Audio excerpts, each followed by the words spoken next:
perkenalkan nama saya Sain mahasiswi KKP Sentani, jurusan Pendidikan Agama Kristen, semester 4G. Saya akan menafsirkan teks perjanjian baru yang terdapat dalam kitab 1 Timotius pasalnya yang kedua ayatnya yang ke-1 sampai ayatnya yang ke-7 dengan perikop atau judul mengenai doa jemaat. Pengenalan teks dan kesulitan pemahaman. 1 Timotius pasalnya yang kedua ayatnya yang ke-1 adalah bagian dari doa semua orang. Nah, menjadi orang Kristen tanpa doa adalah sama tidak mungkinnya dengan hidup tanpa bernapas. 1 Timotius pasalnya yang kedua ayatnya yang ke-1 berbunyi, aku menasihatkan supaya pertama-tama dilakukan permohonan doa syafaat dan syukur untuk semua orang. Ada alasan mengapa ayat ini bisa sulit dipahami. Alasan yang pertama, doa untuk semua orang. Supaya pertama-tama dilakukan permohonan doa syafaat dan syukur untuk semua orang. Mungkin terasa luas dan mencakup segala aspek kehidupan. Alasan yang kedua, doa sebagai tanggung jawab. Ini menjelaskan bahwa doa bukan hanya untuk kebutuhan spiritual kita sendiri, tetapi juga untuk kesejahteraan masyarakat luas. Hal ini bisa membingungkan jika seseorang melihat doa sebagai aktivitas dan hanya berfokus pada kebutuhan pribadi atau gereja. Konteks latar belakang. Konteks historis kitab 1 Timotius ditulis oleh Rasul Paulus kepada Timotius, seorang pemimpin gereja muda di Efesus. Surat ini ditulis pada sekitar tahun 62 sampai 64 Masehi. Saat gereja menghadapi tantangan dan perlu bimbang dalam menghadapi masalah-masalah dalam pelayanan gereja, konteks sosial dan budaya. Efesus sebagai kota besar, Efesus adalah kota utama di Kekaisaran Romawi, terkenal dengan kuil Artemis, salah satu dari 7 keajaiban dunia kuno. Masyarakat Romawi bersifat hierarkis dengan perbedaan kelas sosial yang jelas, kaisar, bangsawan, budak, dan lain-lain. Konteks politik, pemerintahan Kekaisaran Romawi dipimpin oleh Nero, pemerintah 54-68 Masehi yang belakangan menjadi penganiaya orang Kristen. Namun pada awal pemerintahannya, ia masih didukung oleh Senat dan memiliki stabilitas politik.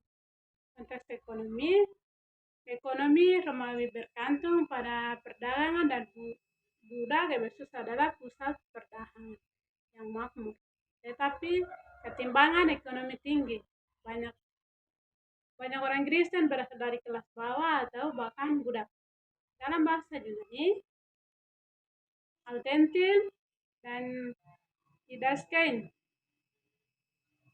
Autentin adalah kata ini hanya muncul sekali dalam kitab suci ini, jarang ditemukan dalam teks-teks di luar Alkitab.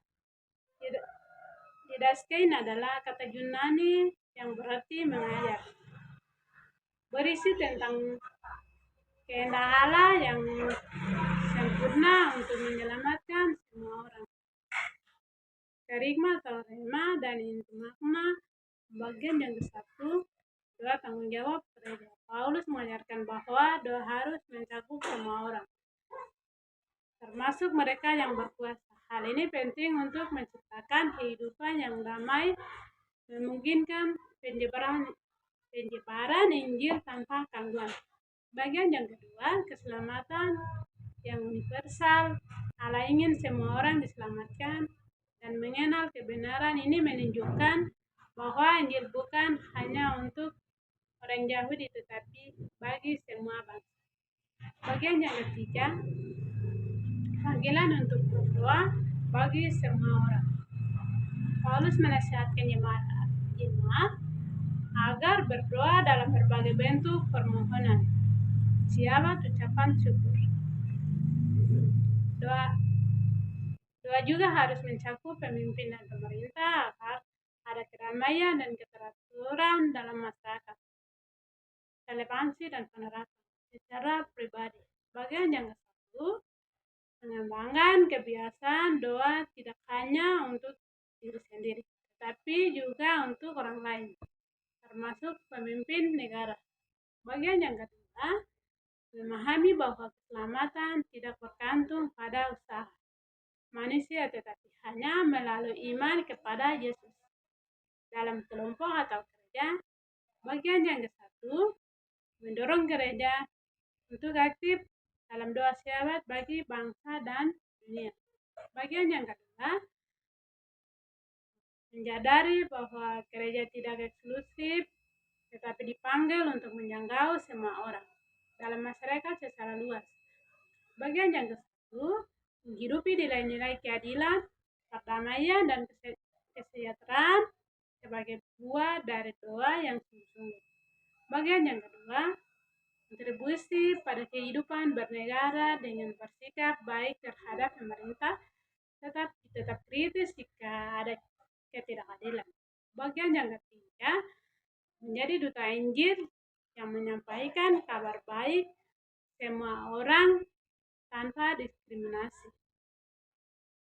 Penutup, kiranya tafsiran ini membuka wawasan kita. Kesulitan dalam pemahaman seringkali berkaitan dengan perbedaan konteks antara Paulus dengan zaman sekarang. Ajaran untuk berdoa bagi semua orang, termasuk mereka yang berkuasa dan mungkin tidak berbagai keyakinan yang sama, bisa terasa bertentangan dengan kebiasaan doa yang lebih bersifat pribadi atau terbatas pada sesama orang percaya. Tuhan memberkati.